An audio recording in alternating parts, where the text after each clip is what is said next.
ఓం సమర్థ సద్గురు సాయినాథ్ మహారాజ్కి జై. ఓం సాయిరామ్. మన బాబా కుటుంబ సభ్యులందరికీ నమస్తే అండి. మీ అందరిపైన షిరిడి సాయినాథ్ ఆశీస్సులు ఉండాలని, మీరు ఎప్పుడూ సంతోషంగా ఉండాలని మనస్ఫూర్తిగా కోరుకుంటున్నాను. ఫ్రెండ్స్, మీకు ఎటువంటి కష్టాలు సమస్యలు ఉన్నా సరే ఒక్కసారి గురువుగారిని కాంటాక్ట్ అవ్వండి. శ్రీ దుర్గాదేవి జ్యోతిష్యాలయం, గురూజీ శివప్రసాద్ గారు. ఫోన్ నెంబర్ వచ్చేసి 9959914981. మీ సమస్య ఏదైనా సరే, వ్యాపారం, చదువు, ఉద్యోగం, పిల్లల్లో జ్ఞాపశక్తి లేకపోవటం, రాజకీయం, ప్రేమ, పెళ్లి, సంతానం, భార్యాభర్తల మధ్య కలహాలు, కుటుంబ సమస్యలు, మనశ్శాంతి లేకపోవటం, భూ వివాదాలు, ఇలా ఎటువంటి సమస్య ఉన్నా సరే ఆ సమస్యకు తగిన పూజలు చేసి గురువుగారు 24 గంటల్లో పరిష్కారం చూపిస్తారు. మన బాబాగారి సందేశం అండి. మన బాబాగారు ఏమంటున్నారంటే, తల్లి, నీకు దూరమైన బంధం నీ వద్దకు రాబోతుంది. వెంటనే వీటిలో ఒక నెంబరు తాకు తల్లి, తీయటి శుభవార్త చెబుతాను అని అయితే మన బాబాగారు మన అందరి కోసం మంచి సందేశం తీసుకొచ్చారండి. మరి మన బాబాగారు అలా ఎందుకు చెబుతున్నారో ఆయన మాటల్లోనే తెలుసుకుందాము. చిన్న రిక్వెస్ట్ ఫ్రెండ్స్, మన వీడియోస్కి అయితే ఒక చిన్న లైక్ ఇవ్వండి. థంబ్నెయిల్ చూశారు కదండి, 3 నెంబర్స్ ఉన్నాయి కదా. మీరైతే బాబాగారిని స్మరిస్తూ ఒక నెంబరు తాకండి. ముందుగా అయితే ఫస్ట్ నెంబరు తాకిన వారి గురించి అయితే మన బాబాగారు ఇలా చెబుతున్నారండి. తల్లి, నీ హస్తవాసి ఎంతో మంచిది. నువ్వు చాలా అదృష్టవంతురాలివమ్మా. నువ్వు ఏది తాకినా అది బంగారమే. నువ్వు ఏ పని మొదలుపెట్టినా అది విజయవంతమవుతుంది తల్లి. ఇతరులు నిన్ను అనే మాటలు నువ్వు అస్సలు పట్టించుకోకు. నీ సాయి తండ్రిని నేను చెబుతున్నానమ్మా. నువ్వు నిజంగా చాలా అదృష్టవంతురాలివి. ఎందుకంటే నువ్వు నా బిడ్డవమ్మా. ఏంటి బాబా, నేను కోరింది ఏదీ జరగటం లేదు, నేను అనుకున్నది ఏదీ నెరవేరటం లేదు, మరి నేను అదృష్టవంతురాలిని ఏమిటి బాబా అని అనుకుంటున్నావు కదమ్మా. నువ్వు అస్సలు ఇలా అనుకోవద్దమ్మా. నువ్వు ఏ పని చేసినా సరే నాకు అస్సలు కోపం రాదు. ఎందుకంటే నువ్వు నా బిడ్డవి కాబట్టి, నీకు అంతా పక్వాన్ని బోధించాలి కాబట్టి. నీకు ఏ కష్టాన్ని, ఏ అపజయాన్ని నీ దరికి చేరనివ్వను తల్లి. నీ ఆలోచన ఇప్పటికీ కాలానుసారంగా ఉంది అంతే. నేను నీ దీర్ఘకాలిక భవిష్యత్తుని, ఆనందాన్ని, సంతోషాన్ని ఆలోచింపచేసి నీకు చిన్న చిన్న సమస్యలను ఎదుర్కొనేలా చేశాను. సమస్యను దాటితే జయంలోని ఆనందాన్ని నువ్వు అనుభవించగలుగుతావు తల్లి. ఇప్పుడు నువ్వు ఎదుర్కొంటున్న సమస్య భవిష్యత్తులో నీ విజయానికి అనుకూలంగా దారి చూపిస్తాయి. అన్నిటినీ ఎదుర్కొనేలా, నిన్ను పక్వంగా ఉండేలా చేస్తాయి తల్లి. ఇప్పటి వరకు నువ్వు పడిన కష్టాలు, నష్టాలు నీ విజయానికి సంతోషం కలిగించేలా చేస్తాయి తల్లి. ఇప్పుడు నీకు అన్నిటినీ తట్టుకునే ధైర్యం నీకు వచ్చిందమ్మా. అందుకు కావలసిన శక్తిని నీకు ప్రసాదిస్తాను తల్లి. ఇప్పుడు నువ్వు ఈ కష్టాన్ని ఓర్చుకుంటేనే భవిష్యత్తులో నువ్వు ఆనందకరమైన జీవితాన్ని అనుభవిస్తావు తల్లి. దీపం ఉండగానే ఇల్లు చక్కపెట్టుకోవాలి. చేతిలో శక్తి ఉన్నప్పుడే బాధ్యతలను నిర్వర్తించాలి. నీకు మనోధైర్యం ఉన్నప్పుడే అన్ని సమస్యల నుంచి కూడా బయటపడగలుగుతావు. దేనికోసం వెనకడుగు వేయకు. ఎవరి మాటలకి కూడా భయపడకు తల్లి. నీకు, నీ బిడ్డలకి, నీ కుటుంబానికి నీ తండ్రినైన నేను కాపలాగా ఉంటానమ్మా. జీవితం అంటే కష్టం, సుఖం, సంతోషం, ఆనందం అన్నీ కూడా కలగలిపి ఉంటాయి తల్లి. ప్రతి ఒక్కరూ కూడా అన్నిటినీ రుచి చూడవలసి వస్తుంది. కష్టం వచ్చింది అని కృంగిపోకూడదు. నీ భవిష్యత్తుని పాతాళానికి నెట్టివేయవద్దు. ఓపిక నశించిపోతుంది బాబా అని అనుకోవద్దు. నాణ్యమైనది ఎప్పుడూ కూడా నిదానంగానే వస్తుందమ్మా. ఒకటి గుర్తుపెట్టుకో తల్లి, భవిష్యత్తులో అందరికీ మంచే చేస్తావు. ఆకలి అన్నవారికి అన్నం పెట్టగలుగుతావు. నిన్ను సహాయం కోరిన వారికి తప్పకుండా సాయం చేస్తావు తల్లి. నిన్ను నీ సాయి తండ్రి అంత ఎత్తులో ఉంచుతాడమ్మా. అంతేగాని నువ్వు దిగులు పడేందుకు ఏమీ లేదమ్మా. వాళ్ళు వీళ్ళు అనే మాటలకి నువ్వు అస్సలు భయపడవద్దు, అస్సలు కలత చెందవద్దు. ఎందుకంటే నువ్వు నన్ను నమ్మావు కదమ్మా. అటువంటప్పుడు ఏ చెడుని కూడా నీ దరికి చేరనివ్వను. నా బిడ్డని ఎవరైనా బాధ పెట్టాలి అని చూసినా అది వారికి నెరవేరదు తల్లి. అంటే చెడు ఎప్పుడూ కూడా ప్రబలం కాదమ్మా. నన్ను నమ్మిన నీకు బ్రహ్మదేవుని వలె నీకు రాతను రాస్తాను. నేనే మహావిష్ణుమూర్తిగా మీకు సిరి సంపదలు కలిగిస్తాను. నేనే శివుడి వలె నా బిడ్డలని ప్రతిక్షణం సంరక్షించుకుంటాను, కాపాడుకుంటూ ఉంటాను. నిన్ను కాపాడేందుకు నీ బాబా తండ్రి ఎప్పుడూ కూడా కనురెప్ప వేయకుండా ఉంటాడమ్మా. నీ చెయ్య వదలను తల్లి. ఈ కాలంలో గురుమార్గంలో నడవని వారందరూ చెడు మార్గంలో నడుస్తున్నారు.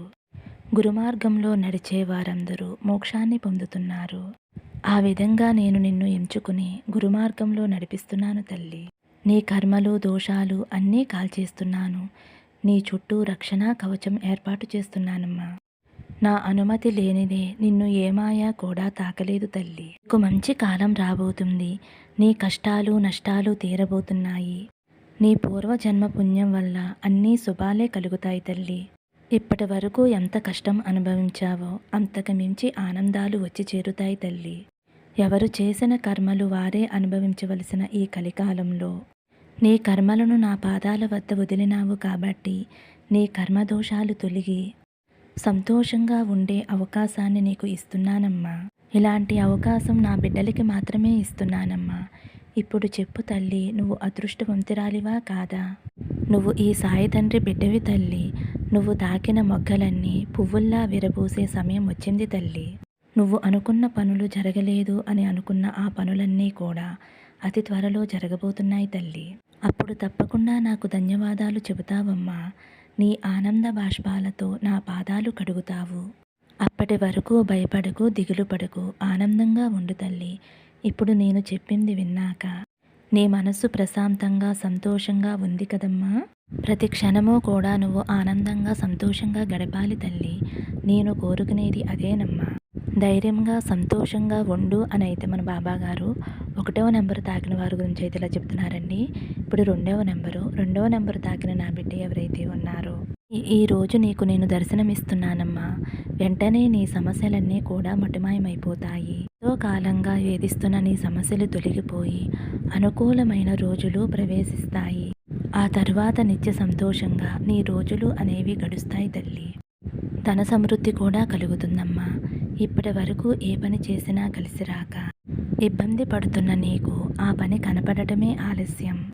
క్షణాల్లో అవుతుంది. దాని ద్వారా అధికమైన ఆదాయం పొందుతావు తల్లి. ప్రతి క్షణము కూడా జీవితంలో పోరాటం చేస్తున్నావు. ఈ పోరాటంలో నువ్వు గెలిచావు. ఇక నీ జీవితంలో గెలుపు తప్ప మరేమీ ఉండదమ్మా. ఎందుకంటే నువ్వు ఇప్పటి వరకు అనుభవించిన జీవితం నరకప్రాయమైన జీవితం. ఇటువంటి కష్టాలు నేను మాత్రమే పడుతున్నానా, ఈ ప్రపంచంలో ఎవరైనా పడుతున్నారా అని కూడా నువ్వు ఒక్కొక్కసారి అయోమయ స్థితిలోకి వెళ్ళిపోతున్నావమ్మా. ఎందుకంటే అలాంటి బాధలు కష్టాలు అనుభవిస్తున్నావు. నిజంగా నువ్వు ఎంతో సహనశీలివి తల్లి. ఈ కష్టాలని బాధలని ఎంతో ఓర్చుకుంటూ సంసారాన్ని నెట్టుకు వస్తున్నావు.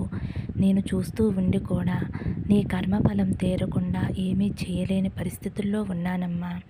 కానీ ఈ రోజుతో నీ కర్మఫలాలన్నీ తొలగిపోయాయి తల్లి. కాబట్టే ఈరోజు నీకు సహాయం చేయటానికి నేను ముందుకు వచ్చానమ్మా. నువ్వు దిగులు పడవద్దు తల్లి. నీ జీవితంలో వెలుగుని నింపుతాను. నీకు ఆనందకరమైన సంతోషకరమైన రోజుల్ని ప్రసాదిస్తున్నాను తల్లి. ఇక నుంచి నీ జీవితం ఎంతో అద్భుతంగా మారబోతుంది. నీ జీవితాన్ని చూసి నువ్వే ఆశ్చర్యపోతావు. నా తలరాత ఇంతలా మార్చాడా బాబా అని నువ్వు నాకు ధన్యవాదాలు చెప్పుకుంటావమ్మా. రోజు అతి కొద్ది రోజుల్లోనే ఉంది తల్లి. మరి నా మీద నమ్మకంతో ధైర్యంగా సంతోషంగా ఉండు అని అయితే మన బాబాగారు 2వ నెంబరు తాకిన వారి గురించి అయితే ఇలా చెప్తున్నారండి. ఇప్పుడు 3వ నెంబరు తాకిన నా బిడ్డ ఎవరైతే ఉన్నారో తల్లి, నువ్వు జీవితంలో ఒక వ్యక్తిని ఎంతగానో ఇష్టపడ్డావు కదమ్మా. ఆ వ్యక్తే పంచ ప్రాణాలు అని అనుకున్నావు. కానీ ఆ వ్యక్తి నీ నుండి దూరంగా వెళ్ళిపోయారు. నిద్ర తిండి లేకుండా ఆ వ్యక్తి కోసం ఎంతగానో ఎదురు చూస్తున్నావు. నీ బాధ ఎవరికి తెలిసినా తెలియకపోయినా నాకు మాత్రం తెలుసు తల్లి. ఈ రోజున మీ ఇద్దరూ కలిసి ఎంతో ఆనందంగా ఉండవలసిన సమయం తల్లి ఇది. కానీ మీ మధ్య గొడవలు రావటం వలన ఎడమొహం పెడమొహంగా ఉంటున్నారు. కానీ నువ్వు నన్ను నమ్ముకున్నావు కదమ్మా. కాబట్టి ఆ వ్యక్తి నిన్ను పూర్తిగా అర్థం చేసుకుని నీ మనసేమిటో నీ ప్రేమేమిటో తెలుసుకునేలా చేశానమ్మా. నీ కోరిక అతి త్వరలోనే తీరబోతుంది తల్లి. నీకు ఇష్టమైన వారు నిన్ను వెతుక్కుంటూ వస్తారమ్మా. వారితో నీ జీవితాన్ని ఎలా అయితే గడపాలి అని కోరుకున్నావో అలాగే గడుపుతావు. వారితో నిత్య సంతోషంగా ఉంటావమ్మా. నీ కోరిక నెరవేరి షిరిడీ కూడా వస్తావు తల్లి అని అయితే మన బాబాగారు 2వ నెంబరు తాకిన వారి గురించి అయితే ఇలా చెబుతున్నారండి. ఫ్రెండ్స్, ఎవరైనా సరేనండి, తెగేదాకా కూడా లాక్కూడదండి. ఎవరికైనా చిన్న చిన్న గొడవలు అనేవి రావడం సహజమే ఫ్రెండ్స్. వాటిని పెద్దవి అవ్వకుండా చూసుకోవాలండి. మనం ఇష్టమైన వారి దగ్గర తలదించుకున్నా ఏం కాదు కదండీ! ఎందుకంటే తలదించుకున్నాము అంటే మనం ఓడిపోయినట్టు కాదు. మన బంధం అనేది బలపడుతుంది. ఇప్పుడు ఉదాహరణకి బంధం దూరమైపోతే ఎంత బాధపడుతున్నారు? కొంచెం తలదించుకుంటే ఆ బాధ అనేది ఉండదు కదండీ! ఒకరోజు, 2 రోజులు మనసుకి అనిపిస్తుంది. అయ్యో! నేను తగ్గానేంటి, తలదించుకున్నానేంటి అని. కానీ ఆ తర్వాత మీరు ఇద్దరూ కూడా కలిసి సంతోషంగా ఉంటారు కదండీ! సంతోషంగా ఉంటే ఆ చిన్న అవమానం మీరు మర్చిపోతారు. కాబట్టి చిన్న చిన్న మనస్పర్ధల్ని పెద్దవి చేసుకోకుండా, వాటిని ఆదిలోనే తుంచేసి బంధాలని దూరం చేసుకోకండి.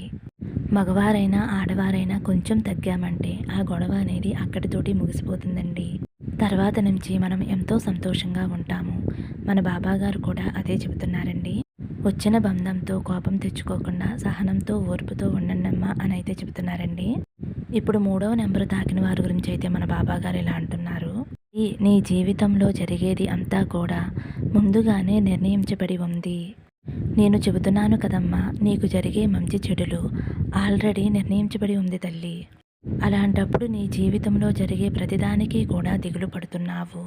అసలు నీ జీవితంలో ఎందుకు ఇలా జరుగుతుంది? ఎందుకు ఇంత మనసు వేదన జరుగుతుంది అని నువ్వు ఎప్పుడైనా ఆలోచించావా తల్లి? ఇప్పుడు అంతా చెబుతాను విను. ముగింపు తెలుసుకుని ప్రశాంతంగా ఉండమ్మా. ఎందుకు ఇలా జరుగుతుంది అంటే దానికి సమాధానం నీ పాపపుణ్యాలు. అవి ఇప్పుడు అనుభవిస్తున్నావు అని అర్థం. ఇప్పుడు నీకు వ్యతిరేకంగా ఎందుకు ఇన్ని సంఘటనలు జరుగుతున్నాయి?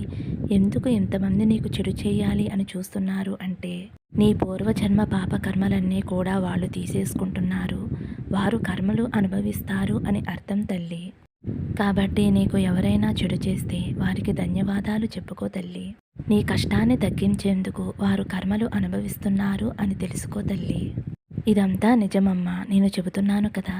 నీ జీవితంలో సంతోషకరమైన రోజులు రాయకుండా ఉంటానా చెప్పు తల్లి. ఇప్పటి వరకు జరిగిన నీ చెడు గురించి చెప్పిన నీకు మంచి ఎలా జరగబోతుందో చెబుతాను విను తల్లి. ఈ కష్టాలన్నీ తొలగిన తర్వాత వచ్చే రోజులు చాలా ఆనందకరంగా, సంతోషకరంగా ఉంటాయమ్మా. ఇప్పటి వరకు కూడా ఏదైతే జరుగుతుందో అవి నీ జీవితంలో జరుగుతాయి అని ముందుగానే తెలియచేశాను తల్లి. మనుషులు నిన్ను ఎంతగా ఇబ్బంది పెడుతున్నారో నాకు తెలుసు కదా తల్లి. నీ కర్మ దోషాలు తొలగేంత వరకు కూడా నేను కూడా ఏమీ చేయలేను తల్లి. మంచి చెడులను మనుషులకి బోధిస్తూ ఉంటాను. అవి తెలుసుకున్న వారు, మంచి మార్గంలో నడిచేవారు మంచివారు తల్లి. వారు నా బిడ్డలు. నా బిడ్డలందరూ కూడా సాయి మార్గంలో నడుస్తున్నారా లేదా చూసుకోవటమే నా పని. దోషాలు తొలగించుకుని మంచి మార్గంలో నడిచేవారిని ఎల్లవేళలా నేను కాపాడుకుంటూ ఉంటాను. ఈ లోకంలో మంచివారు, చెడ్డవారు ఉంటారమ్మా. నా బిడ్డవైన నువ్వు మంచి దారిలో వెళ్ళాలనేదే నా ఉద్దేశంతోనే నీకు ఇవన్నీ చెబుతున్నానమ్మా. మంచివారికి చెడు చేయటమే చెడ్డవారి యొక్క లక్ష్యం. మంచివారిని బాధిస్తూ వేధిస్తూ ఉంటారు. దీనికి ముగింపు ఏమిటి బాబా అని నువ్వు నన్ను అడిగితే, నువ్వు ఎప్పుడైతే నా బాబా, నా సాయి తండ్రి అని పిలిచావో అప్పుడే నీ సంకల్పం నెరవేర్చాలి అని నేను నిర్ణయించుకున్నాను తల్లి. నీకు ముగింపు శుభకరంగా ఉంటుంది అని అర్థం తల్లి. ఎవరైతే నా మాటలు విని నమ్మకంతో ఉంటారో వారికి నన్ను పూజించుకునే అదృష్టం కలుగుతుందమ్మా. ఈ జీవితంలో ఈ మనుషులు చేసే చెడుకి ఒక ముగింపు అనేది నేను తీసుకువస్తాను తల్లి. నీ జీవితంలో అద్భుతమైన సంఘటనలు నేను నీకు కల్పిస్తానమ్మా. మంచి జరిపించాలి అని ఈ రోజు నీతో మాట్లాడుతూ ఈ విధంగా నీకు మంచి మాటలు చెబుతున్నాను తల్లి. నువ్వు ఎంతో మంచి మనసు కలదానువు కాబట్టి నీకు సహాయం చేయాలి అని నీ సాయి తండ్రిని నిన్ను వెతుక్కుంటూ వచ్చాను తల్లి. నీకు మంచి జరుగుతుంది కాబట్టి, నీకు నేను మంచి జరిపిస్తాను కాబట్టి ఈరోజు ఇంత గట్టిగా నీ సాయి తండ్రి వాక్కులు నీకు వినిపిస్తున్నానమ్మా. నమ్మకంతో ఉంటే అంతా మంచి జరుగుతుంది. నీ బాబా తండ్రి నీకు తోడుగా ఉండగా అసలు నువ్వు దిగులు పడవలసిన అవసరం లేదమ్మా. సర్వే జన సుఖినో భవంతు. సమస్తం సద్గురు సాయినాథార్పణమస్తు. శుభం భవతు. జై సాయిరామ్.